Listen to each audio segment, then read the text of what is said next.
Welcome to From Stuck to Scale, Growth Strategies for Small and Mid-Sized Businesses, your guide to navigating growth, transformation, and success in today's ever-changing business landscape. Each week, we'll dive into proven strategies, real-world case studies, and actionable insights designed to help small and mid-sized business owners scale smart, lead stronger, and grow faster.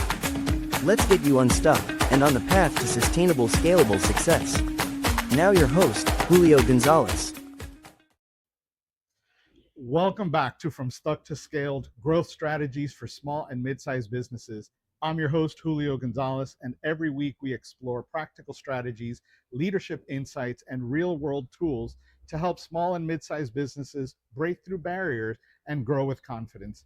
Today we're talking about family businesses evolving and leadership changes across generations.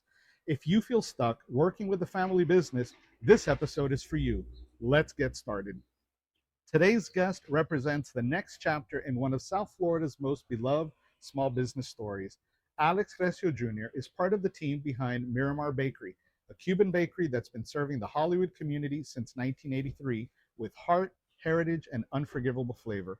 His father, Alejandro Recio, went from being a local detective to the proud owner of the bakery he once visited daily while on patrol. What started as a routine stop turned into a lifelong love affair with the bakery itself. Now, Alex Jr. is stepping in to help carry the torch, blending tradition with a new generation of leadership. Known for its pastries, Cuban coffee, and the record-breaking 75-foot Cuban sandwich, Miramar Bakery isn't just a business, it's a cultural landmark. And for those of you who can't see us, we're here recording in front of the bakery today. In this episode, we'll talk legacy, family, food, and what it means to grow without losing your roots. What's his next goal? We'll save that one for him to share. Welcome to the show, Alex Recio. Thanks so much for having me.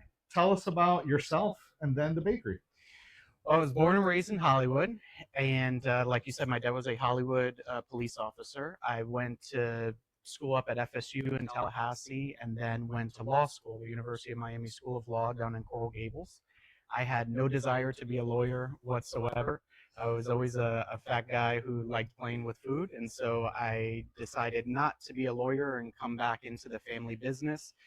Eventually take it over, grow it, and then we've added our sister brand, Colada Cuban Cafe, which is a fast casual concept based off of what we do here for now over 40 years, with locations in Fort Lauderdale and Pembroke Pines. So you basically grew up in the family business.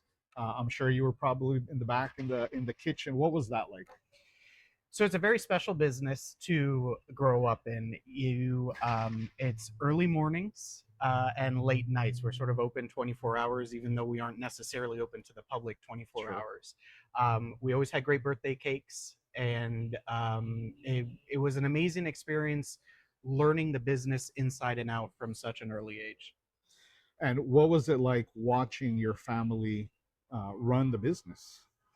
So actually, the first year that my dad owned the bakery, he was still a police officer with the city of Hollywood. He was in his last year before he retired. So he was doing both, and he was always an amazing example of a good work ethic and what it takes to succeed in this country. And so I just witnessed that, whether it was working all day as a cop and then going at the bakery and doing the books and prepping the bread for the next day, and really taking the time to learn every single aspect of the business. And that was something that I always prided myself on, of whether it's dishwashing or washing floors or running the office and branding and legal work with negotiating leases and licensing agreements, knowing every single aspect of the business so that we can always do what we need to do when we have to do it. And how old were you when your dad bought the bakery? So I was in my teens when he bought the bakery, probably 15 years old, more or less, maybe 16. But he was a longtime customer, so I sort of grew up in the bakery as a customer first, and then as one of the business owners. So you were old enough to know a little bit about what was going on. What did you see your father's experience as taking over the bakery?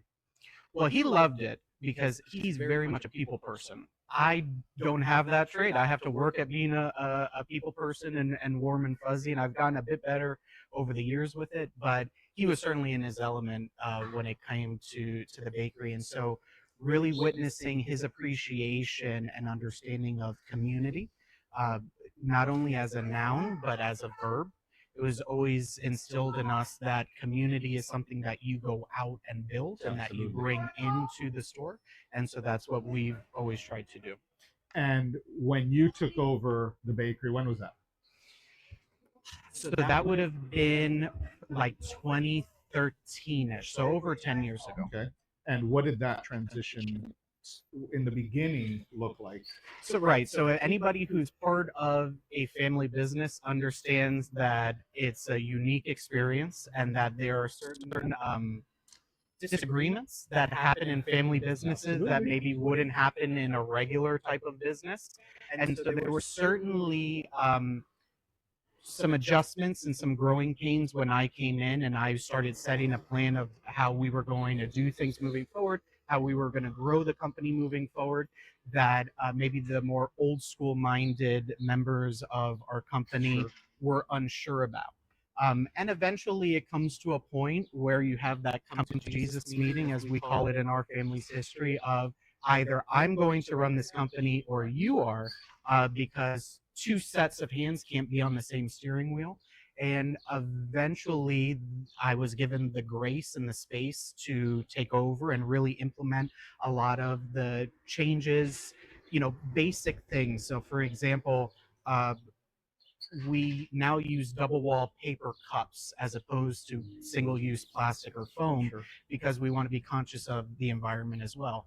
As you know, a styrofoam cup for your colada is, It's very common. it's You're going very through common. Is a hundreds hot a dog, day. an American apple pie. That's to Cubans. You want your colada in a nice styrofoam cup.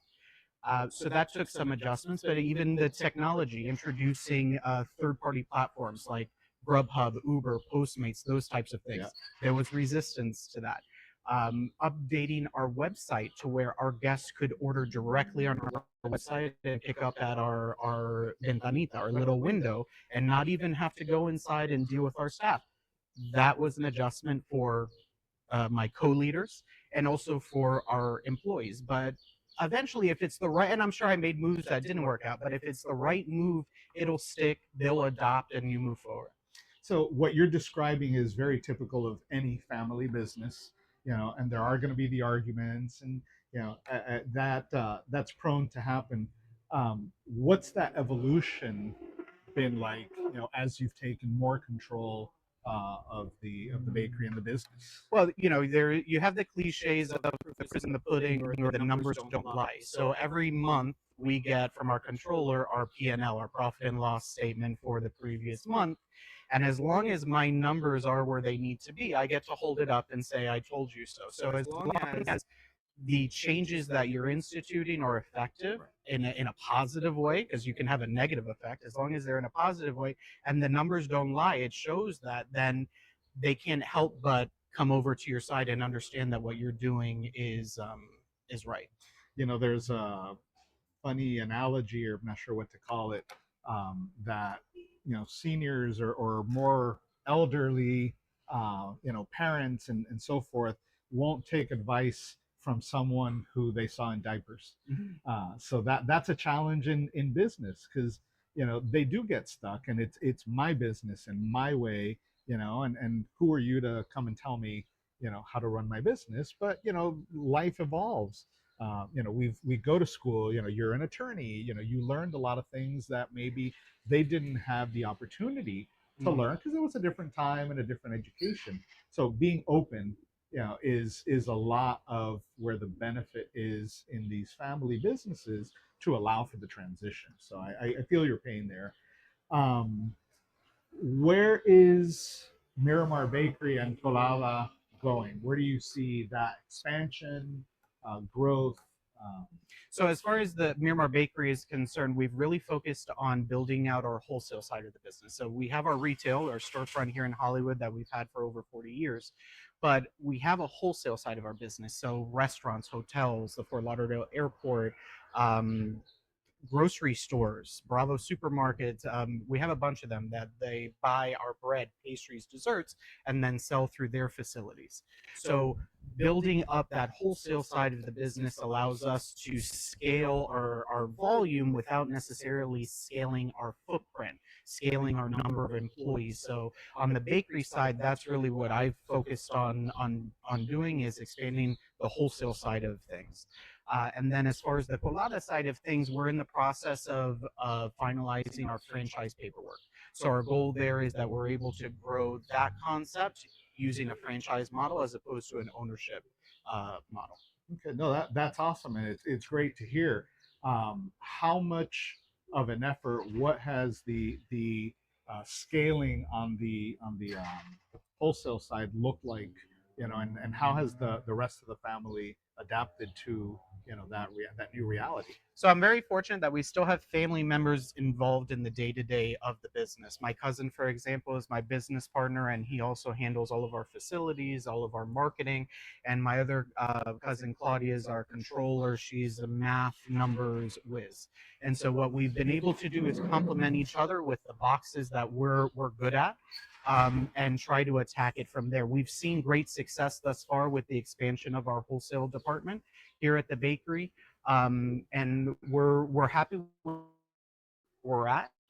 But one thing about the private sector is never being satisfied, understanding that we can always do it and that we can always do it better. And So, Alex, turning to the more flavorful side of the business, tell me about your pastries. What's old? What's new? How's the business evolved on that side? sure. So as far as our pastries are concerned, for example, we have our traditional four pastries: our guava and cheese, our beef, which are very traditional. But one thing that we've instituted is a seasonal pastry. So right now, or coming up in summer, we'll introduce our pate de coco, our coconut pastry, for the summer. In the fall, we typically do either a pumpkin pastry or an apple cinnamon pastry, and then so on. So we always try to change it up a little bit, keep things interesting for folks, because we have customers that come not only every day, but that come multiple times a day, before work, on their lunch, and on the way home for another cup of coffee. So we always want to make sure that whether you're coming to us once in a lifetime or once an hour, you always have something new and different that you can enjoy. Same thing with the coffees. One thing that is extremely successful for us at our Colada locations in Pines and Fort Lauderdale are our iced cafe con leches. Right. We've never dreamt of doing that at the bakery. It's just not something that this customer is used to experiencing. We said, why not? Let's just try it. We have ice anyways. We have the coffee anyways. We have the milk anyways, and it's been a huge success. And not only has it been a huge success with our existing customers, it's brought in new customers from the area that are maybe from a different ethnic background, from a different generation from that's used to than a traditional Cuban bakery. So expanding our product offerings in a way that doesn't necessarily cost us anything different. We had that anyways because we were using it for our fresh orange juice. We had the coffee and the milk anyways. We had the ice anyways. So using things we already had to present something different gave us a new opportunity for sales, but a new opportunity for uh, guests picking up new guests in our store. I'm glad you touched on that because I was going to ask you about the changing demographic because Hollywood's changed a lot. I've lived here now for 9 years and I've seen it evolve in that time. So it's good to hear that you're beating out Starbucks in some cases. With the iced coffee, Yeah. that definitely would not have been something in a Cuban bakery that anyone would ever have. No, I tell you, I'm a huge Walt Disney fan. Walt Disney is my idol, and he had a very famous saying that was, is that as long as the theme parks will never be done as long as there's still imagination left in the world. And so it's something that we view about our stores, whether it's the guest experience or the menu offerings, is it's never done. It's always in a state of becoming. Because we have to be new, we have to be fresh all the time, even as a business that's been around for over 40 years, we have to make sure that we remain true to our traditional roots, but we are still remaining relevant to what the market is seeking. And who's driving that innovation? Is that you? That employees? So it's everyone from family members who are in the business to family members and friends who aren't in the business, who send me a reel of something they saw, or have you guys ever thought about this? I was traveling here. You guys should try something like that. So we're always looking at stuff like that, different trends, and coming up with our own stuff. We were doing a while back frita, which is a bread. We were using 2 guava pastries. So I was like I said, at the end of the day, I'm a fat guy who likes to play with food. So I love going in the kitchen and just playing around. And I figured typically if I like it, our guests will like it, and it pays off. Now, do you actually bake? Why? Yeah. Oh yeah. I mean, that's not my day-to-day job, but I know how to do everything in the business. Okay. I suck at making bread, Okay. so I may need to come in. You're welcome anytime. Sit with you a day. I make Japanese milk bread, but that's about Okay. it. The rest of it is not good. My wife has been trying to do sourdough bread. It's good, but it's not quite right. It's not San Francisco. God bless her. I gave up on sourdough. What's next for Alex? Well, personally, gracias. Oh, gracias. Una colada por aquí, un cortadito por allá. Personally, I've decided to run for public office, so I'm actually going to be a little coffee toast. Buen provecho. Buen provecho. I'm actually going to be running for City Commission, District 3 here in Hollywood. My commissioner. Yes, Hollywood Hills, Park East, and North Central. So I'm excited about that. That election will take place in November of 2026, so I have plenty of time.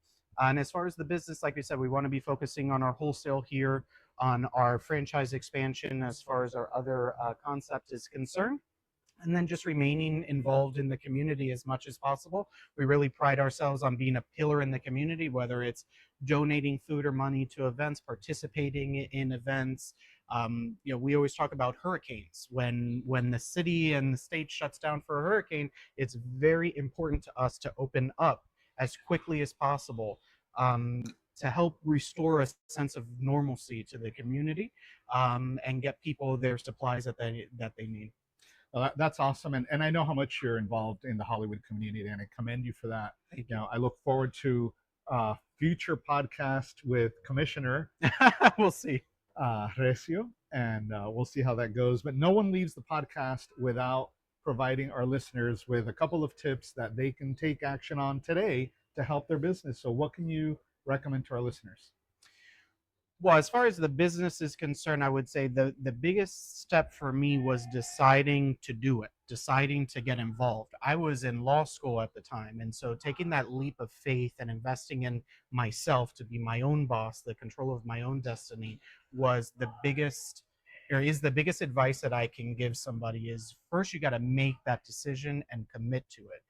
And then secondly, particularly if you're in a family business, is setting boundaries and understanding where the office is and where the family is. We're a very large, very Cuban family that is I was going to say very loud, I'm sure. Very loud, very involved in each other's affairs. Every Friday we have what we call family dinner, and all of us go to somebody's house and we have dinner together. And it is not surprising if there are 40 Cubans in one house any given Friday night, and it's every Friday night. My family knows that if they talk business about me or around me, I will get up and walk away. I'm very, very adamant about that, and they've gotten better at it, but there's still times where you're talking about something and it goes into the business, and I will stand up and I'll walk away, and they understand that why I'm doing that. Yeah. Boundaries are critically important, so I'm glad that you guys have decided that that's important. Well, I've decided. They're working on it. Okay, that works. Again, typical Cuban family. Yeah. Right? Thanks for tuning in to From Stuck to Scaled, and thanks to our guest, Alex Recio. I hope you enjoyed our episode today and will join us each week. Be sure to subscribe, leave a review and suggestions for show ideas, and share the podcast with a fellow business owner who could benefit from listening. Remember, scaling smart starts with taking action, and you've already taken the first step. See you next time. You've been listening to From Stuck to Scaled, growth strategies for small and mid-sized businesses, produced by Optocution LLC. For more information, tools, and resources, check out our website www.redefinepossible.co/podcast.